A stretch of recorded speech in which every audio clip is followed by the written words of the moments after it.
Tingkatkan amal sehari-hari kita dengan amalan soleh. Inspirasi amal.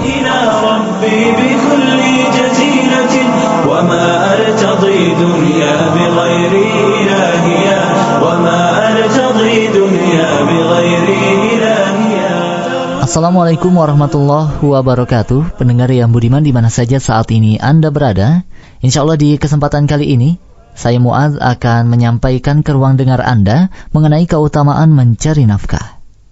Nah, baiklah pendengar yang budiman, mengenai keutamaan mencari nafkah tersebut, tim redaksi Fajri FM 99.3 MHz telah menyusun beberapa perkara. Di antaranya yang pertama, dari keutamaan mencari nafkah, yaitu nafkah kepada keluarga lebih afdol daripada sedekah tatawu atau sedekah yang sunnah.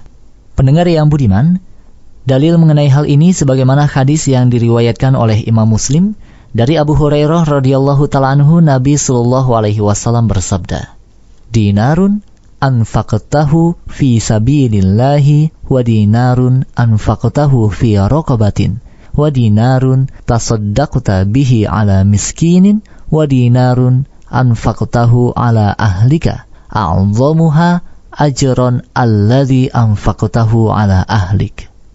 Yang artinya, 1 dinar yang engkau keluarkan di jalan Allah, lalu 1 dinar yang engkau keluarkan untuk memerdekakan seorang budak, lalu 1 dinar yang engkau keluarkan untuk orang miskin, dibandingkan dengan 1 dinar yang engkau nafkahkan untuk keluargamu, maka pahalanya lebih besar dari amalan kebaikan yang disebutkan tadi. Nah, pendengar yang budiman, Imam An-Nawawi rahimahullah sampai-sampai membuat judul untuk hadis tadi, yakni keutamaan nafkah bagi keluarga dan juga hamba sahaya, serta dosa bagi orang yang melalaikan serta menahan nafkahnya untuk mereka. Sedangkan dalam syarah Muslim, Imam Nawawi rahimahullah mengatakan, nafkah kepada keluarga itu lebih afdol daripada sedekah yang hukumnya sunnah. Kemudian pendengar yang budiman, keutamaan kedua dari memberikan nafkah, yakni jika mencari nafkah dengan ikhlas, maka akan menuai pahala yang besar. Pendengar yang budiman, sungguh kemuliaan pahala sedekah yang begitu besar bagi yang mengeluarkannya. Lalu bagaimanakah memberikan nafkah kepada keluarga yang ternyata lebih afdol daripada sedekah? Sebuah hadis yang diriwayatkan oleh Imam Al-Bukhari dari Sa'ad bin Abi Waqqas radhiyallahu ta'ala anhu, Nabi sallallahu alaihi wasallam bersabda, "Innaka lan tunfiqu nafaqatan tabtaghi biha wajhallah illa ujirta 'alaiha hatta ma taj'alu fi imra'atik." Sungguh, tidaklah engkau menginfakkan nafkah atau harta dengan tujuan mengharapkan melihat wajah Allah pada hari kiamat nanti, kecuali kamu akan mendapatkan ganjaran pahala yang besar sampai-sampai makanan yang kamu berikan kepada istrimu. Nah, pendengar yang budiman, terkait hadis tadi, Imam Al-Bukhari rahimahullah memasukkan hadis itu pada masalah setiap amalan tergantung pada niatnya. Nah, ini menunjukkan bahwa mencari nafkah bisa menuai pahala yang jika diniatkan dengan ikhlas untuk meraih wajah Allah Subhanahu wa ta'ala. Namun jika itu hanya aktivitas harian kita semata atau hanya sekedar kewajiban suami, belum tentu berbuah pahala. Nah, selanjutnya pendengar yang budiman, yang ketiga dari fadail atau keutamaan mencari nafkah adalah memberikan nafkah termasuk sedekah. Nah, berkaitan dengan hal ini pendengar, Imam Ahmad rahimahullah telah meriwayatkan sebuah hadis dari Al-Miqdam bin Ma'di Karib radhiyallahu ta'ala anhu. Ia berkata bahwasanya Rasulullah sallallahu alaihi wasallam bersabda, "Ma at'amta nafsak fahuwa laka shadaqah, wa ma at'amta waladak fahuwa laka shadaqah, wa ma at'amta zawjatak fahuwa laka shadaqah, wa ma at'amta khadimak fahuwa laka shadaqah." Yang artinya, harta yang dikeluarkan sebagai makanan untukmu dinilai sebagai sedekah untukmu. Begitu pula makanan yang engkau berikan pada anakmu, itu pun dinilai sedekah.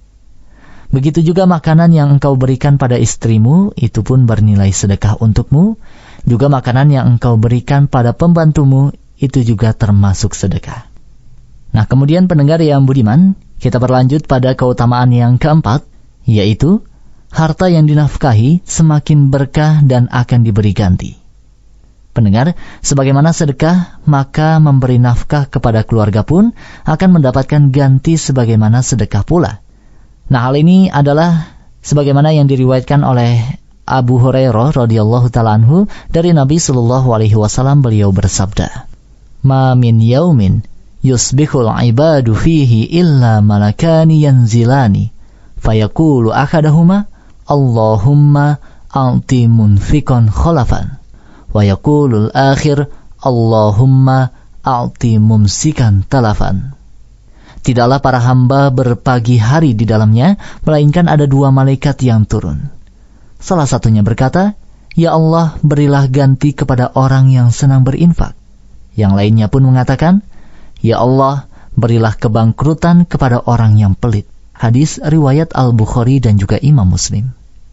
Selanjutnya pendengar yang budiman, keutamaan kelima dari memberikan nafkah, yaitu setiap orang yang akan diminta pertanggungjawaban, apakah ia benar memperhatikan nafkah untuk keluarganya ataukah tidak.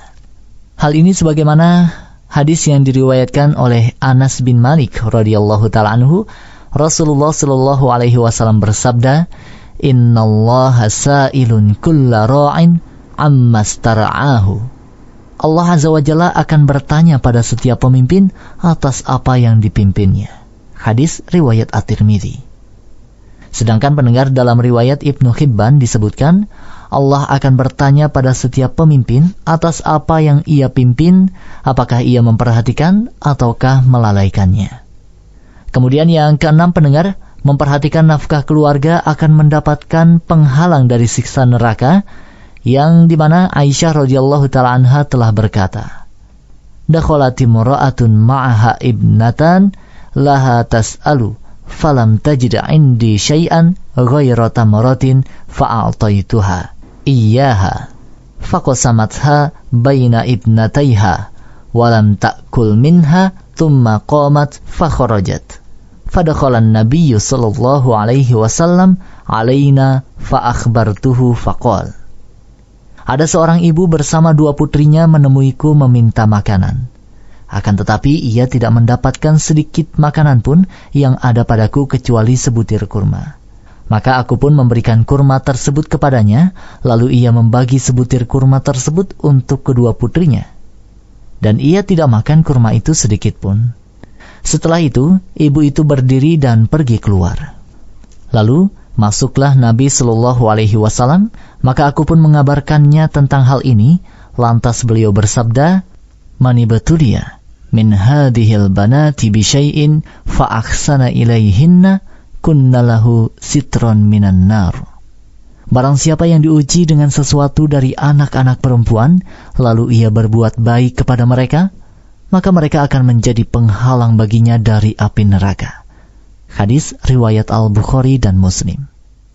Kemudian pendengar, Ummu Salamah radhiyallahu ta'ala anha juga pernah berkata bahwasanya Rasulullah sallallahu alaihi wasallam bersabda, barang siapa yang mengeluarkan hartanya untuk keperluan kedua anak perempuannya, kedua saudara perempuannya, atau kepada dua orang kerabat perempuannya dengan mengharapkan pahala dari Allah Subhanahu wa taala, lalu Allah mencukupi mereka dengan karunia-Nya, maka amalan tersebut akan membentengi dirinya dari neraka. Hadis riwayat Ahmad. Nah, dari dua hadis tadi pendengar menerangkan keutamaan memberikan nafkah pada anak perempuan karena mereka berbeda dengan anak laki-laki yang bisa mencari nafkah. Sedangkan perempuan memang asalnya berada di rumah. Ya, demikianlah pendengar yang budiman, pembahasan kita di kesempatan kali ini mengenai keutamaan memberikan nafkah. Semoga pembahasan kita kali ini dapat bermanfaat dan juga membuat kita semakin bersemangat untuk mencari nafkah untuk keluarga kita dan memperbaiki niat kita dalam mencari nafkah hanya ditujukan semata-mata untuk Allah Subhanahu wa taala. Amin. Wallahu a'lam. Wassalamualaikum warahmatullahi wabarakatuh.